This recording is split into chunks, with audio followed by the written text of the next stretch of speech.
Dr. G here, funneling through some questions. I don't know if funneling's the right verb, but we're doing our business and engaging the student body. And they have questions about key readings in our 2143 digital media literacy class. I want to look at some questions on the fly here. I've got one from Stephanie. She asks, point blank, what is the purpose of the bullseye model?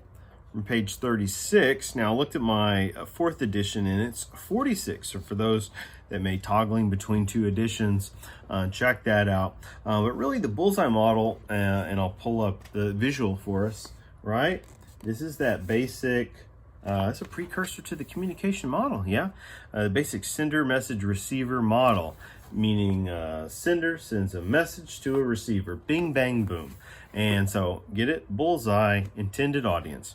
And this is a model or a theory of communication that has been advanced, if you just use that word, numerous times. All right, and then the next one referenced there is the SMCR, right? The sender sends a message along a channel to a receiver, and that's been added to.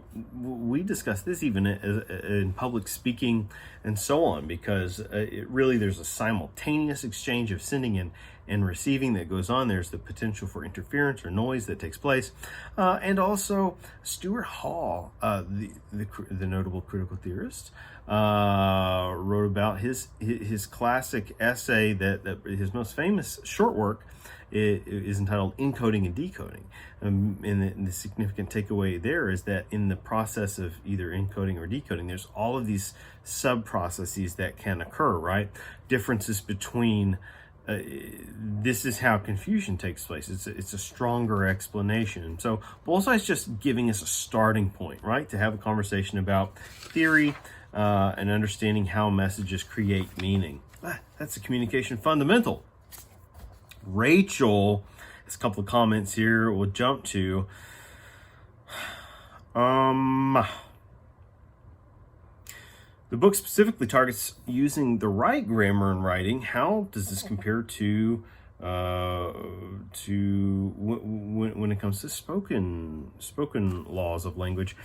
And I suppose we could say that the rules of grammar are always in play, and they can lead to either success or miscommunication. And it can,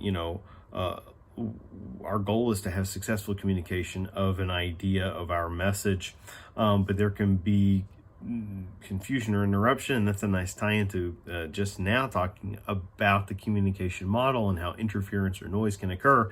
Well, interference or noise, it can be verbal or nonverbal, internal or external, and when it comes to written language, bad grammar can create miscommunication. Okay, for example, that's an excellent way of turning this assignment right back around so we can appreciate the value here.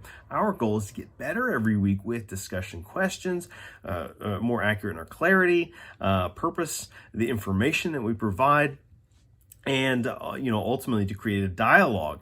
If something, maybe it's a closed-ended question or poor grammar, or there's a lack of citationality involved, it shuts the question down, right? Because there's less to respond to, or it's too murky, too confusing to comment upon. And that's one of those filtering mechanisms between how our students can start a dialogue, and then at the instructor level or commenter level, I'm able to respond. Or in some of the other courses, we have the exercise where students ask their questions in video form, and then everyone's responding to it. So excellent usage of this question to apply to our own learning or educational outcomes in the communication, media, and ethics major at MacU. Way to go. High five, everyone. Question about popular culture, looking at chapter 1. Even with most shows or movies being fictitious, I believe, how do they have such strong ability to shape the way many of us view the world or society as well as they do? Yes, exactly. What we're talking about here is persuasion. And in terms of film or television, those two mediums specifically, they are arguably among the most powerful because they have that visual element. they have that visual aspect of persuasion. And so it's one thing to be persuaded through words. It's one thing to be persuaded by either written or spoken words. But when you add the video content, if it's on top of that, I said video is not the right word, but visual component, it's that much more, it holds that much more potential to persuade us, right?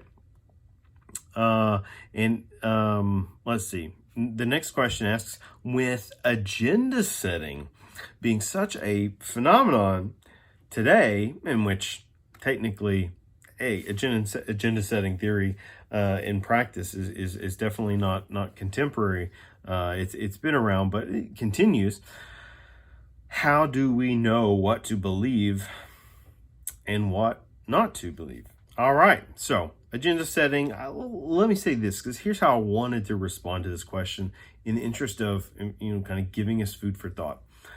Agenda setting isn't necessarily a bad thing, right? And think about it in this context. Every organization needs to set an agenda in order to be efficient in the workplace, right? Efficient in achieving X task or goal or item, right? If your agenda is to produce and sell, sneakers, tennis shoes, I was just talking about those a few minutes ago, then you need to figure out how to have an efficient product, a cost-effective product, how to, minimize, the errors and have continuity. Well, when we think about information being shared or news, a lot of these media organizations are in the business of providing information or orienting and sustaining audience engagement. Now, here are the wrinkles, right? Agenda setting isn't necessarily a bad thing, and I think I've been in newsrooms before, and where you have a meeting where you're setting up topics. Okay, you set up the topics, and you're trying to recognize what stories deserve, demand, or ought be considered for that week cycle or that month cycle or that that cyclical period, and there are certain journalistic rules that help us navigate that, and that's a good thing. But it can get complicated when these are set in when they're leaning too heavily on profit and not enough on maybe accuracy or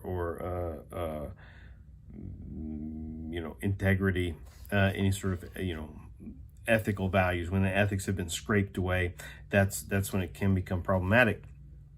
And so it is the slanted execution, I would say, that gets in the way of objectivity, and thus that gets in the way of an informed public.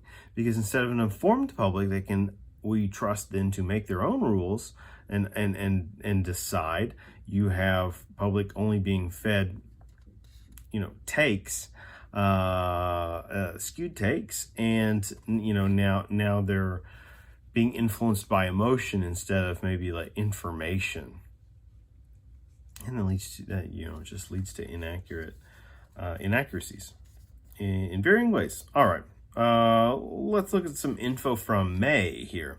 The video from week 2, a little confusing. Is he saying that we are living in a world of non-existence and what we really believe is not real? Ooh, right? I think we had a Marshall McLuhan video set up in week 2. I know we all see things differently and hear things differently. Fair enough. Even if we see and hear the same thing. Oh, I like that. May is talking about that whole Stuart Hall business I was mentioning earlier. This idea of we encode and decode differently. Is this what he's saying? It's non-existent? Or would it be a movie and reality that we are getting mixed up in our heads? Oh, it could be. It could be. I like this. I would say this would make some sense. For example, we have grown up watching movies on love. So that's to say, romantic movies or movies on the with a pivotal plot point involving love interest. And our picture of how love should be is nowhere near what it really is. Okay. I want to pause and say this is a nice and thoughtful original example. So well done there. And on the topic of let's see, where's that? Mixing movies and reality up in our heads, or how this skews maybe the way we act in everyday life. Think about anger and outrage with regards to fictional ideas, right? Marvel characters, or right now you see online a lot of outrage over the plot points of Star Wars sequels and histories, and or professional sports teams, and who's in and out of a job, and that kind of thing. And people online are getting into fights and just exhausting all of this labor and time on fictional ideas, instead of training to be, we're worried about the Marvel superheroes battling, instead of, say, training to be a firefighter, right? Or to be a rescue worker in real world places, like fires occurring in Brazil this summer, and now in the Australian outback or the coastal regions. And or we could be, instead of petitioning to have our favorite, actor that we in no way know, to be, X person in the next, Harry Potter or what have you, we could be creating petitions to send relief to relief aid to children in war-torn nations, something like that. And so we see that example of the things that we can get hung up on in media and fixated about have less of a real world imprint. And so are we existing? Right? I want to bring it back to that question. On one hand, of course we are. On the other hand, are we? Wow. All right. That's philosophy could be fun sometimes, right? We just recently celebrated the 20th anniversary of The Matrix. Have you all seen this film? I know a lot of people haven't now. In fact, I can't use that example in the traditional classroom anymore, because it is like crickets right over their heads. They have no idea what I'm talking about. Check out The Matrix. Wow. That was that movie. That film used to mean something. I think it still does. I think it's just called a dropped sign. Here's a couple of questions from Seth. Our text says that grammar isn't supposed to confuse the reader, but without it, wouldn't it be even more confusing to read what the reader is trying to say? Yes, the rules exist to provide a point of commonality and continuity, right? We have to have rules, so that agreed upon rules to make meaning, right? And communication is all about meaning making.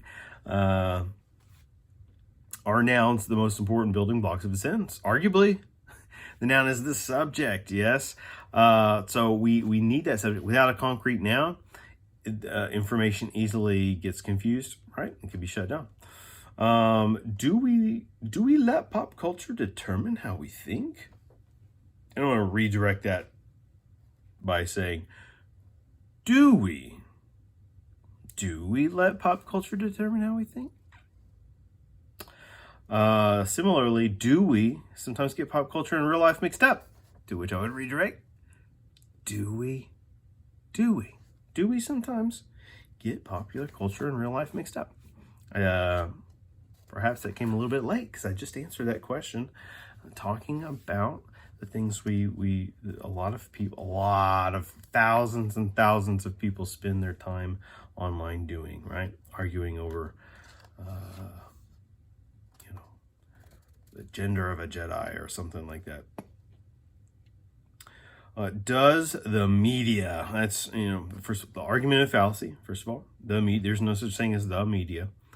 So that's,